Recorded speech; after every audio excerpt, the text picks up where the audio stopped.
કચ્છી ગુજરાતી સરિતામાના ચેનલમાં આપણું હાર્દિક સ્વાગત છે। આજે આપણે બનાવીશું રેસ્ટોરન્ટને પર ટક્કર આવે એવું ચણાનું શાક। તો આ ચણાને મેં આખી રાત પલાળી રાખ્યા હતા અને 5-6 સીટી થાય ત્યાં સુધી મેં બાફી લીધું છે, બરાબર। એક આ ડુંગળી ઝીણી સમારી રાખેલી છે, 2 લીલા મરચાં ઝીણા સમારી રાખ્યા છે, વઘાર માટે તમાલપત્ર, 1 બાંધિયું, 2-3 લવિંગ અને 3-4 મરી તીખા એ રાખ્યા છે। અને આ એક મોટું સાઈઝનું ટમેટું હતું, એની પ્યુરી બનાવી છે આ ઘેટરથી, બરાબર। આનાથી બનાવી છે એટલે ઉપરથી છાલ પણ નીકળી જાય એવી રીતે આ પ્યુરી બનાવીને રાખેલ છે। વઘાર માટે હિંગ અને 2 ચમચી તીખી ચટણી, 2 ચમચી કશ્મીરી મરચાં કલર માટે, 2 ચમચી ધાણા જીરું પાવડર અને હળદર આ પાણીમાં પલાળી એની પેસ્ટ બનાવી છે।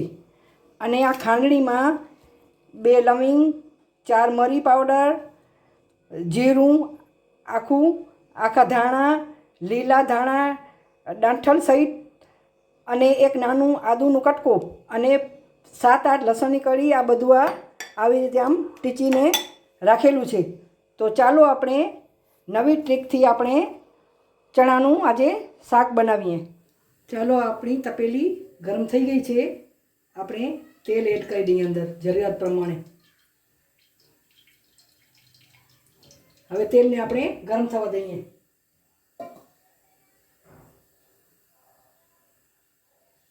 હવે તેલ ગરમ થઈ ગયું છે, આપણે પહેલાં જીરાનું વઘાર કરશું। આ તમાલપત્ર, બાંધિયું, લવિંગ અને મરી નાખી દઈએ આપણે। હવે એનું આપણે બરાબર એને સાતળી લઈએ। હવે આપણે આ સમારેલી અંદર ડુંગળી એડ કરીશું।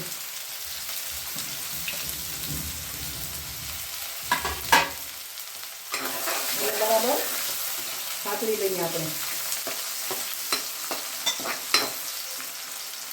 હવે આ 1 ચમચી હિંગ નાખીએ જેથી ગેસ થાય નહીં। બરાબર આને સાતળી લઈએ।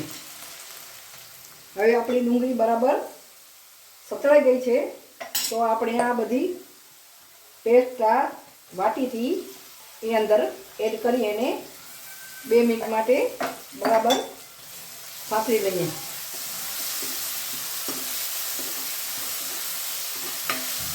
આવી રીતે બરાબર સાતળી લઈએ આપણે। હવે એ સ્ટેજમાં આપણે આ લીલા મરચાં એડ કરી દઈએ આપણે।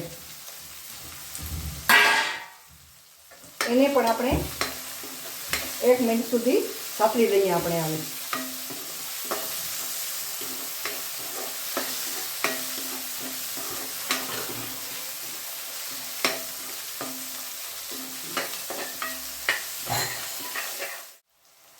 હવે મરચાં પણ સતળાઈ ગયા છે। હવે આપણે આ ટમેટાની પ્યુરીમાં એડ કરી એને 1 મિનિટ સુધી સાતળી લઈએ। મેં દેશી ચણા લીધા છે, તમે દેશી ચણાની જગ્યાએ કાબુલી ચણા પણ લઈ શકો છો ને એનું પણ આવી રીતે શાક બને છે, બરાબર। તમને જે પસંદ આવે ચણા એ તમે ઉપયોગ કરી શકો છો। હવે આને 1 મિનિટ આપણે સાતળી લઈએ।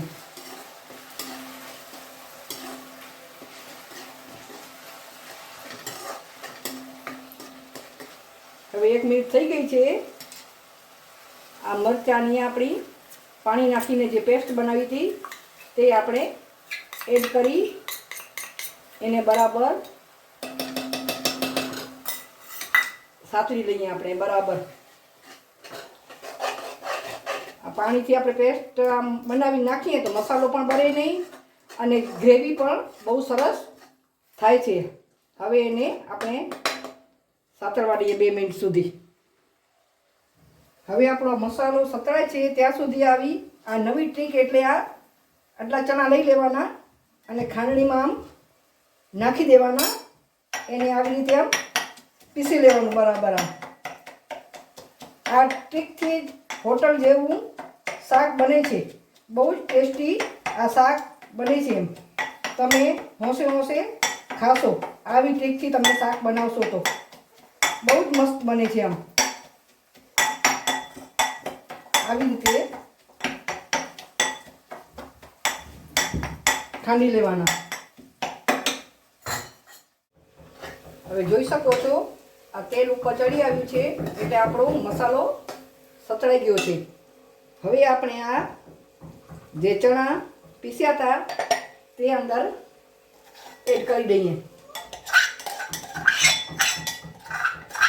ખાંડણીથી જ પીસવાના, સરસ આમ પીસાઈ જાય આમ. હવે એને બરાબર આપણે મિક્સ કરી લેશું. હવે આપણે સ્વાદ પ્રમાણે મીઠું એડ કરીએ.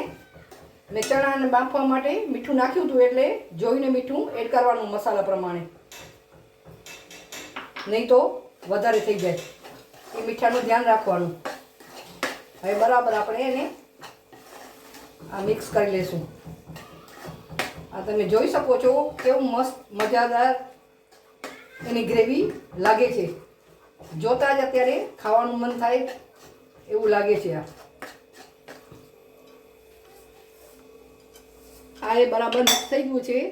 આપણે આ બાફેલા ચણા અંદર એડ કરી દઈએ. હવે એને બરાબર હલાવી લઈએ અને મિક્સ કરી લઈએ.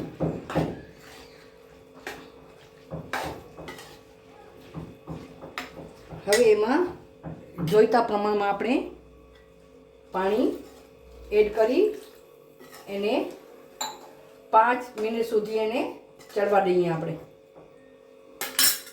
એને ઢાંકીને રાખવાનું.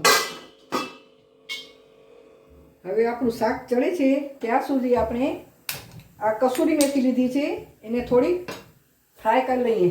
થોડીક આમ શેકી લેવાની. પછી એનું આમ હાથેથી મસળીને અંદર આપણે શાક બની જશે ત્યારે અંદર એડ કરશું. આવી રીતે આમ થોડીક જ આમ ગરમ કરવાની. બળી ન જાય ધ્યાન રાખવાનું. થોડીક જ સાતળવાની છે બરાબર.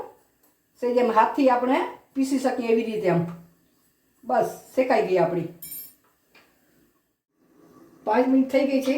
આપણે શાક ચેક કરી લઈએ.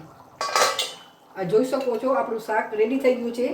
આ ઉપર આ મસાલાની આ તેલની તર આવી ગઈ છે એટલે આપણું શાક બની ગયું છે બરાબર.